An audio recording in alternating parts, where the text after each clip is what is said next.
Project है जी हमारा, क्या था सेकेंड मिनी प्रोजेक्ट, क्या था सेल इंजीनियर, फोर्थ वन था, सेकंड वन क्या था फोर्थ सिमिलैरिटी, लास्ट टाइम मैंने अनाउंस किया था क्लास में, याद हो। ठीक है जी, फोर्थ सिमिलैरिटी वो भी कर सकते हैं।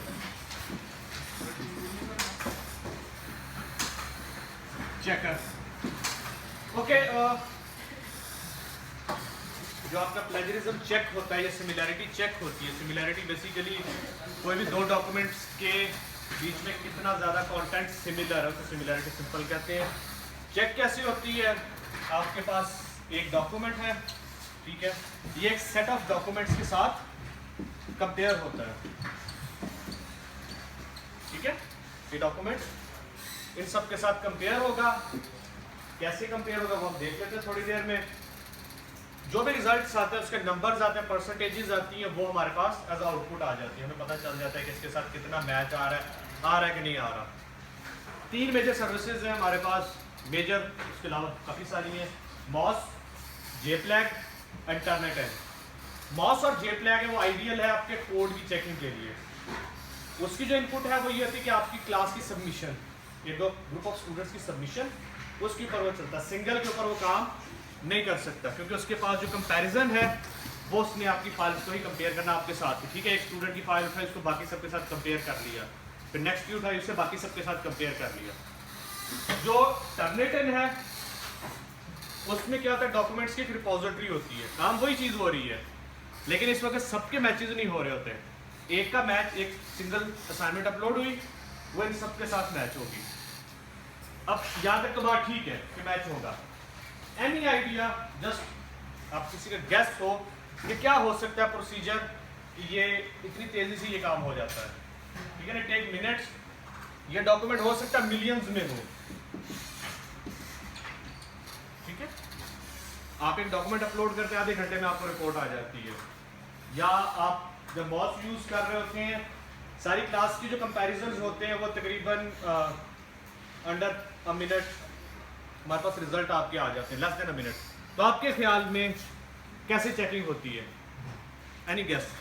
सर जिस तरह हम वर्ड चेक करते हैं इंडेक्स बाय इंडेक्स, तो उसका हम पूरे प्रोग्राम का अगर स्पेसिस को और ब्रेसेस को नेगलेक्ट करके चेक करें सर दोनों, फिर सर काउंट लेने के जो से सेम हो रहे हैं और जो से नहीं सेम हो रहे हैं तो उनको एंड में कंपेयर करें, ठीक है।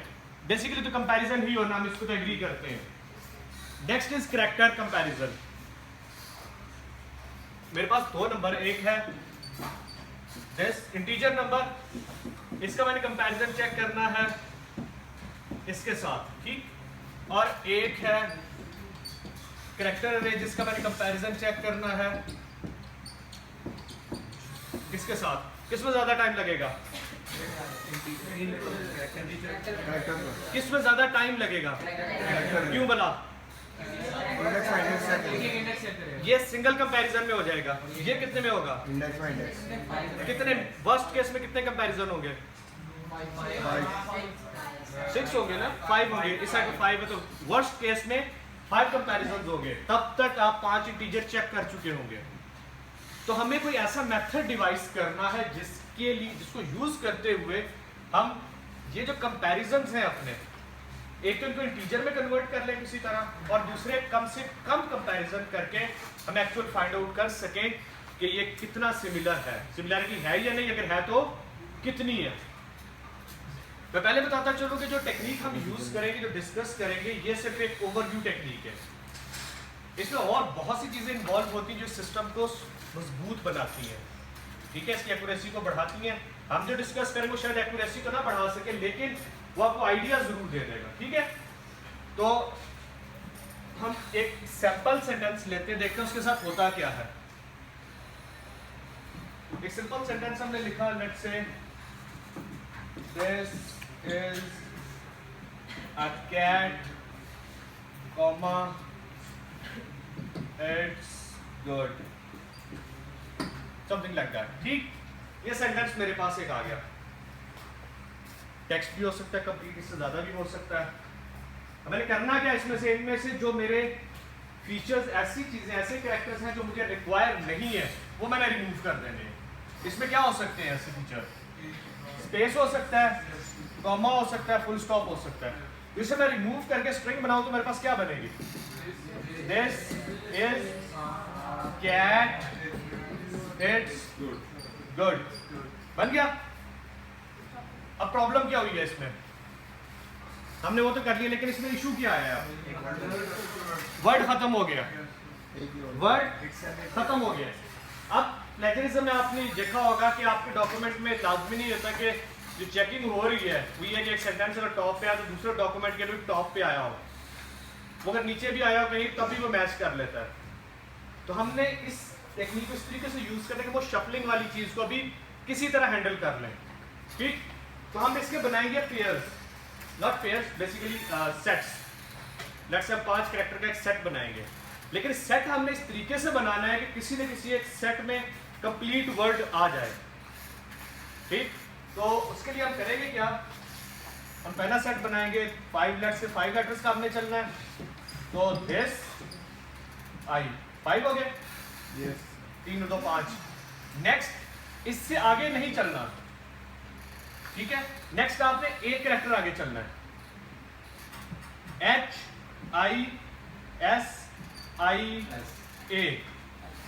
देन एस आ जाएगा, ठीक है जी। देन अगेन SISAC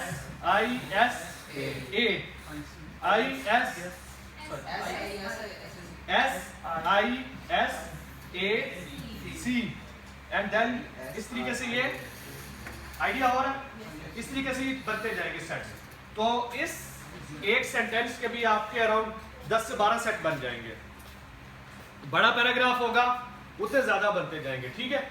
अब आपने ये वर्ड लिस्ट बना ली, यहां तक हम आगे, लेकिन अभी भी हमारे पास ये इंटीजर में कन्वर्ट नहीं हुई। इस पॉइंट के ऊपर आपको एक ऐसा फंक्शन चाहिए, ठीक है, जो कि आपको इसका एक इंटीजर रिटर्न कर सके, ठीक है। हम फंक्शन जिसको आप ये पास करें और वो मुझे क्या रिटर्न करे? एक नंबर। उस नंबर की प्रॉपर्टी ये हो कि वो यूनिक हो, ठीक है। और यूनिक किसके लिए हो? इस कॉम्बिनेशन के लिए, ठीक है, या इस कॉम्बिनेशन के लिए यूनिक हो, किसी और कॉम्बिनेशन में ये नंबर ना आ सके। जब आप ये वाला फंक्शन डिफाइन कर लेंगे तो ये फंक्शन बेसिकली जो दूसरे जिन डॉक्यूमेंट से आपने कंपेयर करना है उनमें भी यही फंक्शन अप्लाई हुआ होगा। तो उसका मतलब ये है कि अगर उस डॉक्यूमेंट में भी ये वाला वर्ड आएगा, उसके लिए क्या होगा? वही नंबर आएगा जो यहां आ रहा है, ठीक। अब ये फंक्शन काम कैसे करता है फिलहाल हमारा कंसर्न नहीं है कि इसके इंटरनल क्या। हमने सिर्फ ये देखना है कि ये फंक्शन हमें जो नंबर रिटर्न करे वो यूनिक हो, ठीक है, और वो कंसिस्टेंट हो। किसी और डॉक्यूमेंट में भी यही वर्ड अगर आता है तो उसके लिए वो सेम वही नंबर रिटर्न कर सके, और किसी दूसरे कॉम्बिनेशन के लिए वो नंबर रिटर्न ना करे, ठीक है। अगर नंबर रिटर्न कर देगा तो क्या होगा? प्रॉब्लम सेम हो जाएगा, हमारे गलत होने के चांसेस है। सपोज करें इसको वो नंबर असाइन कर देता है 70, इसको असाइन करता है 80, 85 एंड सो ऑन। हमारे पास सेट क्या बनता है? एक कंप्लीट अगर हमारे पास ये कोई 20-25 वर्ड्स बनते हैं इसके, तो सपोज करें हमारे पास कुछ नंबर यूं आ रहे हैं 70, 80, 95, 91, 18, 32, 71 आ गया, 68, 69, 59, 50 कर ले, 40, 41 एंड सो ऑन, ठीक। अभी इस वक्त ये कितने नंबर मेरे पास कितने वर्ड्स की रिप्रेजेंटेशन आ रही है? कितने की? यहां तक क्लियर है? अभी तक हमने क्या किया? सेंटेंस उठाया, स्पेसेस रिमूव की, एक अरे बनाई, उसके बाद क्या किया? उसका हमने कॉम्बिनेशन बनाया, ठीक है। कॉम्बिनेशन बना के हमने क्या किया? फंक्शन से पास किया, फंक्शन ने हमें क्या रिटर्न किया? नंबर। हमने नंबर लिस्ट कर लिया अपने पास। अब इस पॉइंट के ऊपर आके इस डाटा का काम खत्म हो चुका है, हमारे पास अब ये नंबर आ गए। तो हमने क्या किया? इफेक्टिवली जो कंपैरिजन ज्यादा होने थे उनको ब्रेक डाउन कर दिए। कितने कंपैरिजन पे? 12, लेकिन स्टिल ये बहुत ज्यादा है। किस सेंस में? आपके पास जो दूसरी साइड पर डॉक्यूमेंट्स होंगे वो मिलियंस में हो सकते हैं, और लाजमी नहीं कि इसके सिर्फ 12 कंपैरिजन बने।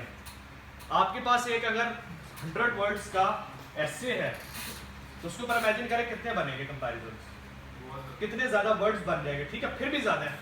पूरा थीसिस अगर है कुछ 40 पेजेस का, उसमें कितने बनेंगे? इतने ज्यादा कंपैरिजंस इशू हो सकता है। इसको रिजॉल्व करने के लिए हम क्या करेंगे? इनके कॉम्बिनेशन बना लेंगे। लेट्स सपोज हम एक 2x2 का मैट्रिक्स बना लेते हैं, या 3x3 का मैट्रिक्स बना लेते हैं।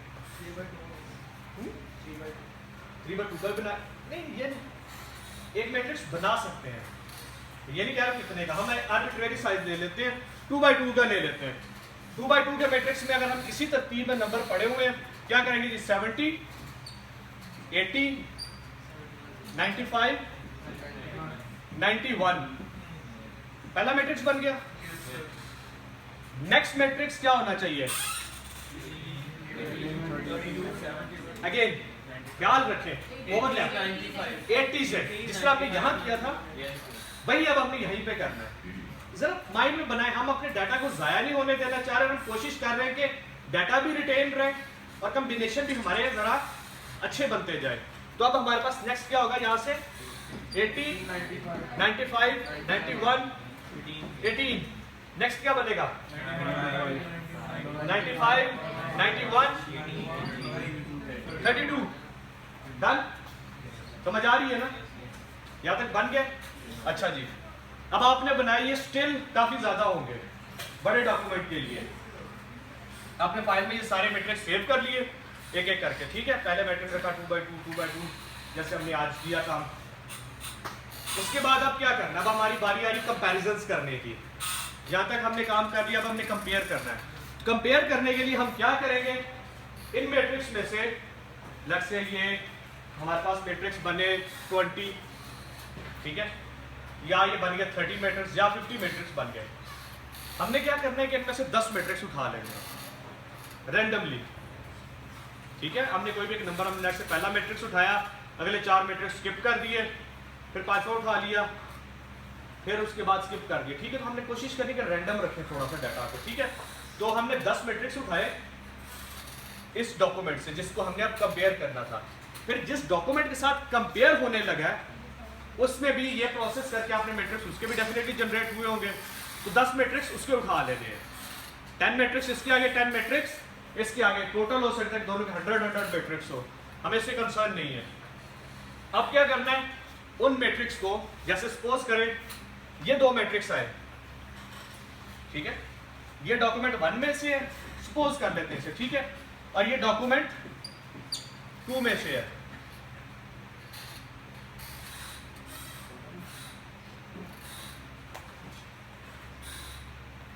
ठीक, डॉक्यूमेंट 1, डॉक्यूमेंट 2।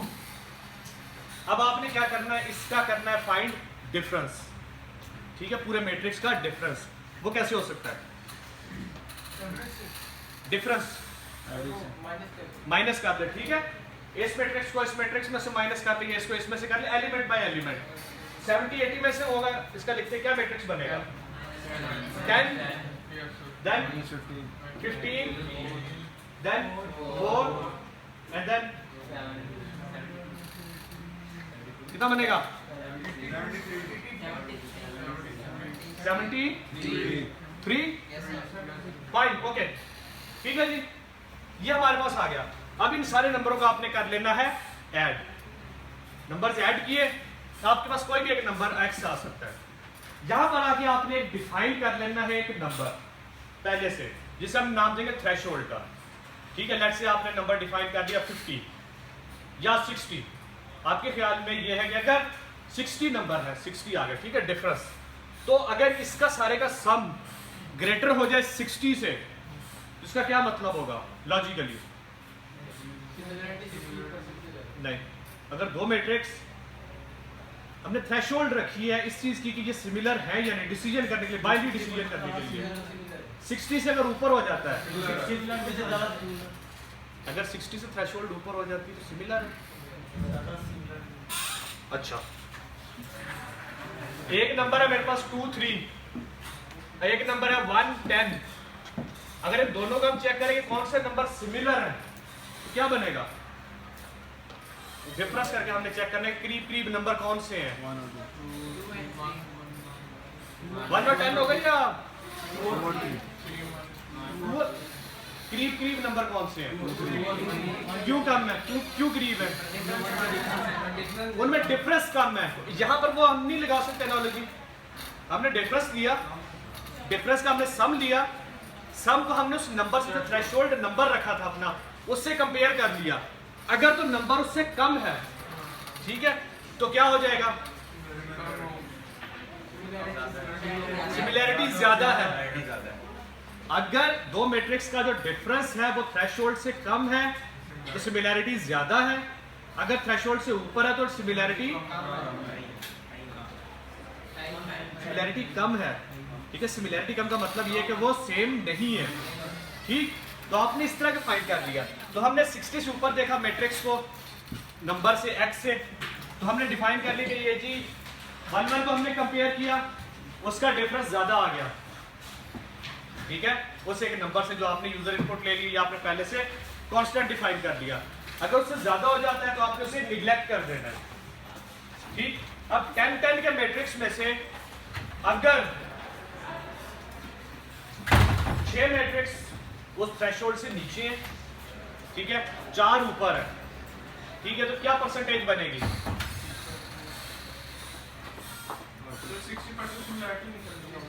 60% सिमिलैरिटी आ रही है। ठीक है, 10 मैट्रिक्स में से 6 मैट्रिक्स का जो डिफरेंस है वो थ्रेशोल्ड से नीचे है,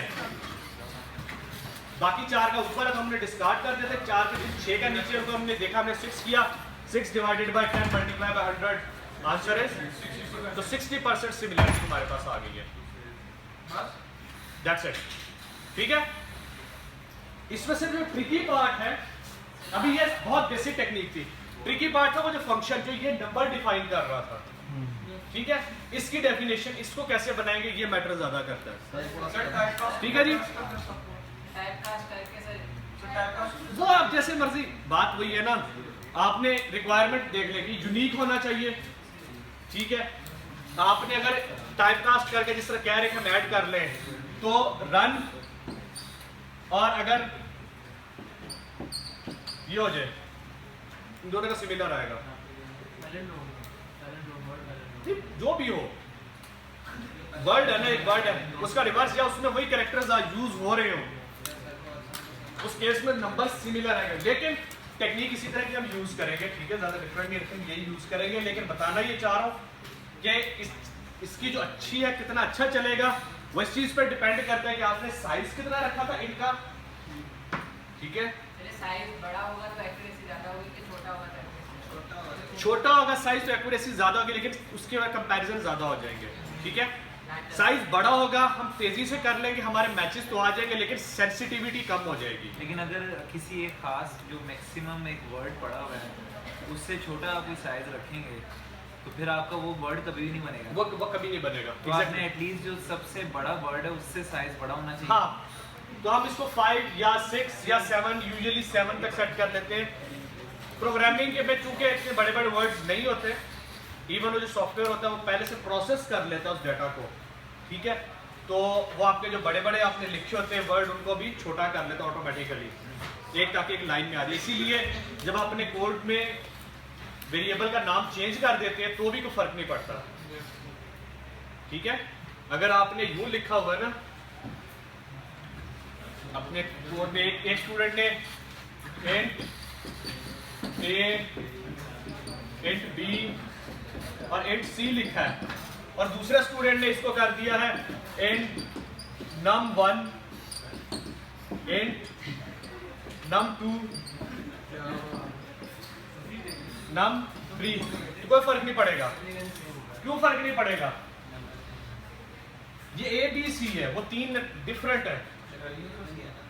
वैल्यू सेम नहीं, वैल्यू तो चेक ही नहीं हो रही ना, हमने तो मैच करना है। वो करता है क्या, बेसिकली एक कन्वेंशन बना लेता है। ठीक है, अब कन्वेंशन ये करेगा, पहले प्रोसेस करके हो सकता है कि सारे जो इंटीजर्स हैं, इंट लेके उसके आगे पहला इंट है, उसके आगे ए रख दो, दूसरा है उसको बी कर दो, सी कर दो, पूरे कोड में उस तरीके से चेंज कर दो, रीफैक्टर कर दो उस कोड को। इसको भी वही कर दो। जब इसको किया तो वेरिएबल सेम हो गए, वेरिएबल सेम हो गए। अब आप इसका हैश ये जो भी बनाएंगे वो आपका सिमिलर आएगा, आराम से मैचिंग हो जाएगी। इसलिए आपका जो नाम वो मैटर ही नहीं करता। स्पेसेस हमने पहले निकाल दी। इस तरीके से मैं ये बताना चाह रहा हूँ कि ये टेक्निक मैंने स्टार्ट में बताया था कि हम जो प्रोजेक्ट में टेक्निक करेंगे उसे सिंपल है, सिर्फ आपकी अंडरस्टैंडिंग के लिए ये सिस्टम वर्क कैसे करते हैं। ठीक है, आसान एग्जांपल इसकी जो सबसे आसान दे सकता हूँ वो ये है, जैसे साइकिल जो चलाई हो तो आपको याद होगा साइकिल के आगे जो लाइट लगी होती थी, उसको चलाने के लिए पिछले टायर के साथ एक डायनेमो लगा होता है। वही प्रिंसिपल आपका जो थाउजेंड्स ऑफ मेगावाट के पावर स्टेशन, उनमें वही प्रिंसिपल काम कर रहा होता है। लेकिन आप ये नहीं कह सकते कि चूंकि आपके पास वो है आप उसे बिल्ड कर सकते हो तो आप एक पावर स्टेशन भी बिल्ड कर सकते हो, उसमें और बहुत से फैक्टर्स आएंगे। लेकिन अंडरलाइन प्रिंसिपल क्या है, सेम है। यहाँ भी वही प्रिंसिपल है, हमने प्रिंसिपल आपको बता दिया, आपको समझ आ जानी चाहिए। इसमें आप चीजें ऐड करते रहे। आपका जो सॉफ्टवेयर सिस्टम जिसके जरिए आपका सिमिलैरिटी चेक होती है ये 1999 से अप है। ठीक है, तब से ये चेक कर रहा है सिमिलैरिटी, अभी तक मुसलसल करता जा रहा है। ठीक है, ओवर द टाइम इसको जो है इम्प्रूव करते रहते हैं, इंप्रूवमेंट आती जाती है, कॉम्प्लेक्स से कॉम्प्लेक्स सिस्टम बनता जाता है। ठीक है जी।